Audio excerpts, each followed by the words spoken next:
Matanda ka, alam ko hindi ka nakakakita.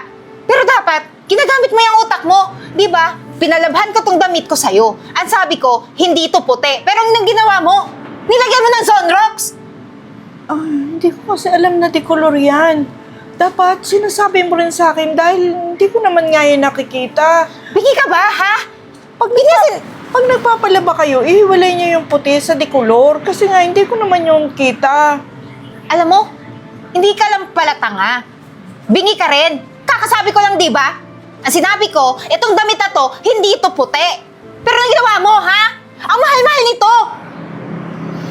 Hindi ko nga yan alam eh. Lagi na lang hindi alam. Ikaw wala ka nang ginawa dito. Lahat na lang ng ginagawa mo para lang sa'yo. O tingnan mo, tinitiklop mo yung damit mo. Damit mo lang. Yung sa akin, hindi. Kaya ikaw, ha? Kapain mo. Ano to? Ano yan? Pag mo, di ba? Oo. So alam mo na siguro ibig sabihin nito. Ang damit mo, lahat ng yan, dadalhin mo. Kasi, hindi ka na dito titira. Teka muna. Ba't naman ganun? Saan ba ako pupunta? Abay, malay ko sa'yo. Gamitin mo yung utak mo. Hindi pwedeng ganun. Wala akong pupuntahan. Wala akong pakialam sa'yo. Alam mo, simula nung dito ka tumira, lahat na lang meron akong kahati. Sa pera na pinapadala ng asawa ko, sa'yo na pupunta. Pati atensyon ng asawa ko, sa'yo pa rin. Sa tuwing tumatawag siya, ikaw laging hinahanap. Ano, ikaw ba yung asawa? Hoy! Sinasabi ko sa'yo, nanay ka lang ng asawa ko. Ako, ang asawa niya. Kaya wala ka ng karapatan doon. Naiintindihan mo ba? Huwag mo ko iniiyakan. Kasi hindi mo ako madadala sa drama mo. Sawang-sawa na ako sa'yo. Yung pasensya ko, ubos na ubos na. Kaya ngayon, umalis ka sa bahay nito. Hindi ako makakaalis. Saan na ba ako pupunta? Hindi ko nga alam saan ako pupunta. Alam mo naman na hindi ako nakakakita. Paano yung buhay Paano? ko? Yan yung tanongin mo sa sarili mo. Paano ka mabubuhay na ngayon? Mag-isa ka na lang. Kaya ikaw, dito ka. Dito ka! Hindi ako aalis. Antayin ko yung anak ko muna. Ganon, ha? Gusto mong lansunin na lang kita? Dali na dito! Tumayo ka sa... Antayin ko muna yung anak ko. Wala ka ng anak na uuwian. Dali na muna. Pagod. Nay? Nay? Ano pong ginagawa niyo dito? Wala po ba kayong kasama? Wala eh. Nay? Bulag kayo? Oo. Ano pong nangyari? Bakit napabayaan kayo dito? Dapat po may kasama kayo. Pinalayas kasi ako nung manugang ko. Hindi ko na nga nakita yung anak ko. Hindi niya alam na naalis ako. Hindi ko nga alam pa paano ako nakadating hanggang dito. Hindi ko alam pa paano umuwi. Wala, Nay. Bakit naman po pinalayas kayo? Napakaano naman po ng manugang mo na yan. Di man lang inisip yung sitwasyon mo. Hindi ka pa naman po nakakakita. Delikado po dito. Sabi nila kasi pabigat na daw ako sa kanila. Sabi ng manugang ko, salot daw ako. Kaya dapat lang na palayasin na ako.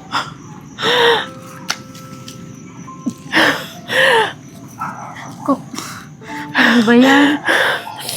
Wala po kayo mapupuntahan. Hindi ko naman po kayo pwedeng iwan na lang dito basta. Lalo pa ngayon, delikado dito at mag-isa kayo. Hindi pa kayo nakakakita. Gusto niyo po ba sumama sa akin? Matino naman po akong tao. Hindi po ako gagawa ng hindi maganda. Dalawa lang po kami ng asawa ko sa bahay. Hindi ba nakakaya sa inyo? Hindi ko naman okay kayo lang. kaano-ano. Tapos kukup-kupin mo ko. Okay lang po. Kesa naman po andito kayo, mag-isa kayo dito. Hindi po kayo ng konsensya kung iwan kayo tapos mapahamak pa kayo dito. Huwag na po kayong umiyak. Ako, salamat ng marami sa'yo, ha? Tara na po. Isasama mo ako talaga. Opo. Pagpasensya mo na lang po yung bahay namin na kaya hindi kagandahan. Tara po, Nay. Tayo. Sige.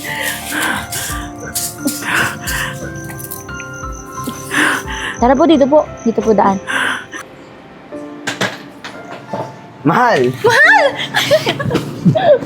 Bakit hindi ka nagpasabi? Uuwi ka na pala. Gusto kong surpresahin kayo ni Mama, syempre. Tsaka, ayun, kaya di ako nasagot ng tawag mo. Naka-ready na yung mamayang dinner natin. Surprise lahat. Talaga ba? Alam mo, na-miss kita. Yung mga pasalubong ko galing abroad, nandiyan na ba lahat? Oo naman. Andito lahat ng pinabili mong damit, makeup, pabango, lotion, kompleto, chocolate. Thank you. Mahal, asan si Mama? Mahal, huwag kang mapibigla Kasi kanina, pagising ko, wala na siya eh. Ha? Ewan ko saan nagpunta. Kinakabahan nga ako, baka kung saan na yun narating. Pero iniisip ko na lang na, baka alam mo na, matanda na, gustong lagi may kausap din na mga matanda. Siguro naman nandun yun sa mga kaibigan niya. Hindi mo man lang siya hinatid? Pumunta dun sa mga kaibigan niya? Bulag si Mama, di ba?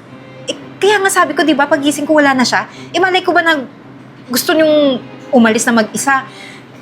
Tsaka mahal, yung mama mo kasi din hindi niya ako gusto. Simula nung nag-abroad ka, lagi niya akong sinusumbatan ng kung ano-ano. Madalas, inaaway niya ako. Kaya siguro, ganun siya. Nako, mahal. Pasensya ka na kung ganun umasta si Mama, pero nag-aalala kasi ako Bulag si Mama, tapos baka mamaya mapano siya sa daan, lalo't may mga mabibilis na sasakyan minsan, di ba? Wala ka bang idea kung sinong kaibigan yung pinuntahan niya o kung saan siya pupunta? Wala Ang alam ko lang, may mga kaibigan siya dito lang. Pero siguro kung may sama siya ng loob sa akin, pag lumamig na yung ulo nun, babalik naman yun, uuwi naman yun. Alam ko namang wala siyang ibang mapupuntahan. Mahal, hindi naman siguro ganun si Mama. Ilang taon na kayo magkasama dito sa bahay, paano sasama pa ba yung loob niya sa'yo? Ikaw nag-aalaga sa kanya, di ba? Mahal, ano ka ba? Hindi naman sa lahat ng panahon ganun, di ba? Pero hayaan mo na. Ang importante, nandito ka na. Tapos yung sinabi mong may surprise dinner ka para sa akin. Sa atin, nila Mama. Kaso wala yung mama mo Hintayin pa ba natin? Huwag na, tayo na lang umalis. Sige, gagayak na. Ganito na lang. Ayusin mo na lang muna itong gamit dun sa kwarto, tapos pupunta ko si paring Archie kasi yun yung lagi niyang alam kong pinupuntahan Tatanungin ko baka may alam, ha? Hahanapin ko muna si Mama. Alam mo, ikaw nagsasayang ka lang ng oras mo. Ang kailangan, alam mo na, magsaya tayong dalawa lang kasi mag-asawa tayo, di ba? Huwag mo na isipin ng mama mo. Eden, bulag si Mama. Mamaya mapano siya sa daan, kailangan ko siyang hanapin. Sige na, antayin mo na lang ako.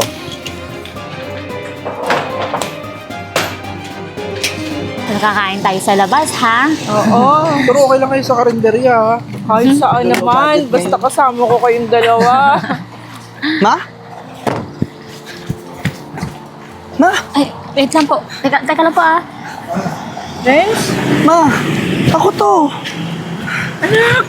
Ikaw nga! Anak! Nakita mo na ako! Oo, Ma, nakita kita kaya bumaba agad ako ng sasakyan Si Arian at saka si Josh kasama ko. Sila yung kumupkup sa akin. po, 3 months po namin siyang nasa poder namin. Kasi po, pinalayas po siya Naku. Tapos pinagmamalupitan po nung asawa niya po ba yun? Oo. Nang asawa niyo po. Pinalayas ako ni Eden. Nakita ko ni Arian. Hindi ko alam kung saan lugar yun. Basta nakaupo lang ako. Hanggang kinupkup nila ako mag-asawa. Ang bait ng mag-asawang to. Yung mga paniwala sa ginawa sa'yo ni Eden, Ma. May kutob na ako pero hindi ko pinapakinggan yung sarili ko kasi nagbulag-bulagan ako sa kanya. Ma, ngayon nakita, hindi ako papayag na magkahiwalay tayo ulit. Arian, Josh, maraming salamat sa tulong nyo, Nakawala po yun, sir. Si nanay po, di po namin matiis. Parang nanay na pa rin po namin yan Kung okay lang, sana gusto ko muna sana masolo si Mama. Saan ba kayo pupunta? May lakad ba kayo ngayon? Anniversaryo po namin. Lalabas po sana kami, kasama po si Nanay Gina. Pero sige po, okay lang po. Total, ang tagal niyo pong ginagkita. Ganito na lang. Gusto ko sana muna masolo si Mama para madami pa kaming pag-uusapan. Sumunod na lang kayo dun sa restaurant na pupunta namin. Actually, akin yung restaurant na yon. Yung sa kabilang kanto, yung dulo nun, yung may building na pink. Opo. Pamilya po kami doon. Kaso, Lagi kami napapadaan doon kaso hindi kami makapasok kasi mahal. Mahal po eh. Hindi naman po kami bagay doon, tsaka pang karinderya. Pero alam niyo naman yung kung paano pumunta doon. Ay, opo, alam mo namin. May pupuntahan pa ba kayong iba ngayon? Ay, may dadaanan lang po. Tapos pipili po ng sa pagina doon sa may simbahan. Konting sige. kasal din po. Ma, tayo muna magdi-date para papasunodin ko na lang sila Josh at Aren. Marami kasi akong kailangan itanong sa'yo eh. Arian, Diyos, susunod kayo ha. Opo, Nay. Opo. Sige, lakad na kayo, mag-iingat kayo. Opo, ingatin po kayo. Aantayin ko kayo. Ingatan niyo po Lika ma. Dito po tayo. Oras na. Ika naman ni Renz.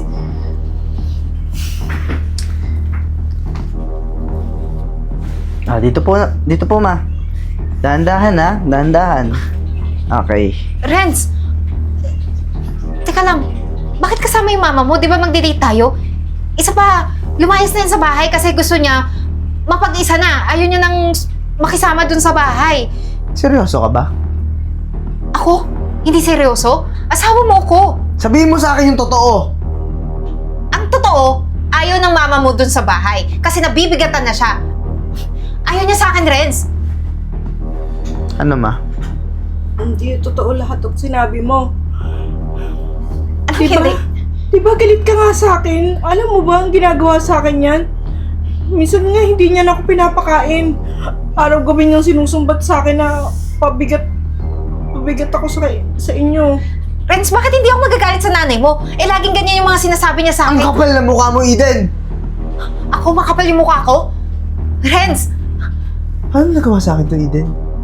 Paano mo nagawa sa nanay ko to? Akala ko ba mahal mo ako? oo, mahal kita. Pero naman, sumusobra naman yung nanay mo. Ako na nga to nagpapakumbaba lagi eh. Kung ano nang sinasabi niya tungkol sa akin, mga panlalait, mga paninira, pero lahat yun, tinanggap ko. Pero sumusobra na siya, Renz. Kaya okay na yung umalis siya sa bahay. Hindi mo maniniwala ako sa mga sasabihin mo sa akin, ha? Ngayong alam ko na lahat ng totoo. Anong alam mo? Wala kang alam kasi nandun ka sa abroad. Pinalayas mo si Mama? Hindi ko siya pinalayas. Siya ko sang lumayas. Kaya okay na yon. Kasi mas magiging maigi yung buhay natin. Hindi puro na lang sa kanya yung attention mo. Pinalayas niya ako. Buti na nga, may kumapkaw sa akin mag-asawa eh. Renz, huwag ka maniwala sa mama mo. Ako yung paniwalaan mo. Ako yung asawa mo. Bitawan mo ako, Eden! Nanay ko bulag. Ikaw nakakakita ka, kumpleto ka. Tapos, lahat ng mga perang pinapadala ko sa'yo, saan napupunta? Di ba sa'yo? Anong sa akin, ha? Halos lahat ka ng sahod mo nasa kanya. Ano meron ako? Wala. Tama na, Eden. Hindi ko na kayang masikmura lahat ng kasinungalingan na sinasabi mo. Siya yung sinungaling. Sabihin mo yung totoo, matanda ka. Sinungaling ka. Ginagawan mo kami ng kwento para maghiwalay ng Tama anak na! mo. Hindi ko kayang pagsinungalingan kayo. Yung totoo lang ang sinabi ko. Yung totoo lang ang sinumbong ko sa anak ko. Kasi sobra ka na. Ilang taon ako nagtay sa'yo.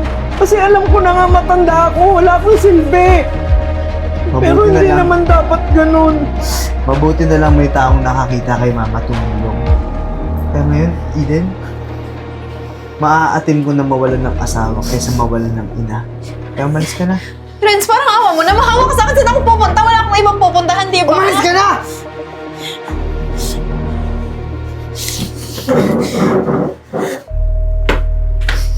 Renz, hindi dito na ba sila? Apo, Mami. Kanina pa po sila nandito, si Ariana at saka si Josh. Buti naman, Arian, Diyos. Nakabalik kayo dito. Opo, hindi. Nagpapasalamat ako sa inyo talaga mag-asawa. Halos 3 buwan din akong tumira sa inyo. Talagang hindi niyo ako pinabayaan. Ay, nako po, wala po yun. Eh, parang nanay na rin po namin kayo. Sino bang anak ang makakakita sa magulang niya nasa kalsada? Hindi ba kukupkupin? Alam mo, Renz, totoo yung sabi ni Arian. Sa kanila ko naramdaman yung pagmamahal ng isang anak na minsan hindi ko naramdaman dun sa asawa mo. Ma, pasensya ka na kasi kailangan ko mag-ibang bansa para magtrabaho para sa atin.